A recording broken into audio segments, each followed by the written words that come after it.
Good afternoon everyone, it's me Skin Glow and Afro. I'm just here to do another YouTube video. Now if you haven't seen my previous video, I'm gonna show you a small little snippet right now. And I'll also be posting a link down below, so make sure to check it out. My YouTube video on Jasmine Headley.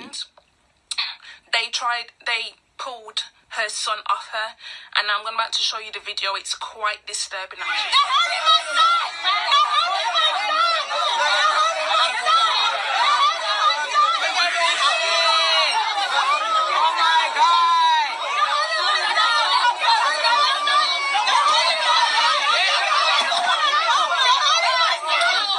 Just wanted to come in here quickly and do a YouTube video about this incident that's gone round on Instagram and Twitter yesterday. This white woman filmed her little daughter, and she was behind the camera, so you can't see her. She was basically asking her daughter what happened to these Kipling cakes, because the box was open and they hadn't been eaten. So she was asking her daughter, so what happened to the cakes? Like, seriously, like, what happened to the cakes? Like, so did someone like invisible or whatever come into the house and take them away? And the little girl was like saying about, I don't know what happened to the cakes anyway. They just, like, you know, the box and everything. You know, like, little kids will tell these lies. But then when you actually see the bit I'm referring to, you would understand why everybody is so frigging angry right now. Like, seriously, like, mad. Let me show you it, alright? Where are they gone? I don't know. You don't know? So who ate them all? Someone come round and they just ate them all. Someone come around and ate the cakes? Yeah. So someone broke into a home and ate Mr. Kipling's Angel Slices. Didn't take the TV, didn't take, you know, some jewellery. They took these cakes. And it was a black man. Oh my God! Alright, so you get my point by seeing this video. Now, the fact that that little girl was so comfortable to say, well, oh, it must have been, and it was a black man who broke into our house. The fact that she was so comfortable to say that shows that her parents have been coaching her. Either coaching her or been mentioning it, that, you know, the whole stereotype that black men are burglars and all this kind of stuff, and that all they do is commit crimes because, you know, all black men are criminals. And that's what she's been taught. And the fact that her mother laughed after she said this is quite disturbing as well. She had to laugh because she's surprised that her daughter came out with that, or she just didn't expect it to happen so soon, you know.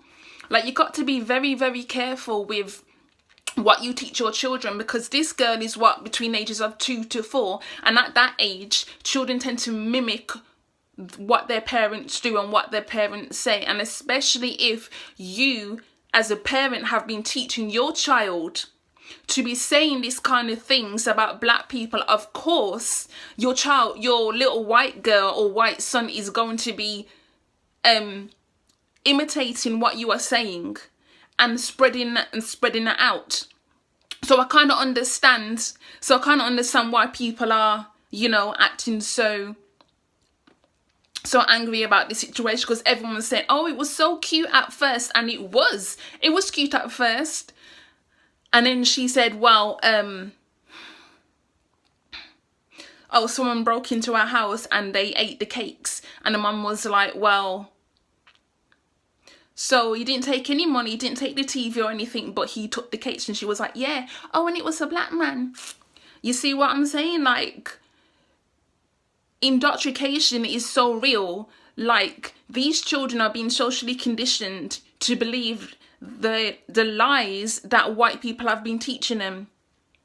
You know, that black children are being taught by white people that they are the lesser race, that they are not significant, they don't matter. And then you've got white parents teaching their white children the exact same things, except you also say to them, you are above black people. And these privileges they have is absolutely ridiculous. So this little white girl, yeah, she's cute, but her parents should be ashamed of themselves for teaching that. And the thing is, there's a dog in the video as well. So you think the little girl would have blamed the dog, But no, she blamed a black man, an invisible black man, and this is where it starts. I mean, it's just like all these stories you're hearing now of white women accusing black men of rape because they've had consensual sex and they don't want to admit it to their white boyfriends. So what they do is they then lie and say that they've been raped, and that's far from the truth. They know full well it was consensual, but however, this is why I keep saying to black men, you need to do your due diligence and stop sleeping with white women just for the fun of it, and then the next thing you know, you end up in jail for 55 years because you've been accused of rape by a white woman. And this is not a new thing. This has been happening since slavery. White women have always been attracted to black men because of the whole stereotype of the mandingo, and then they go and then you see they end up getting hung or torn apart by white men because the white men don't want them anywhere near their women. You understand? So this is another thing anyway. This is another thing.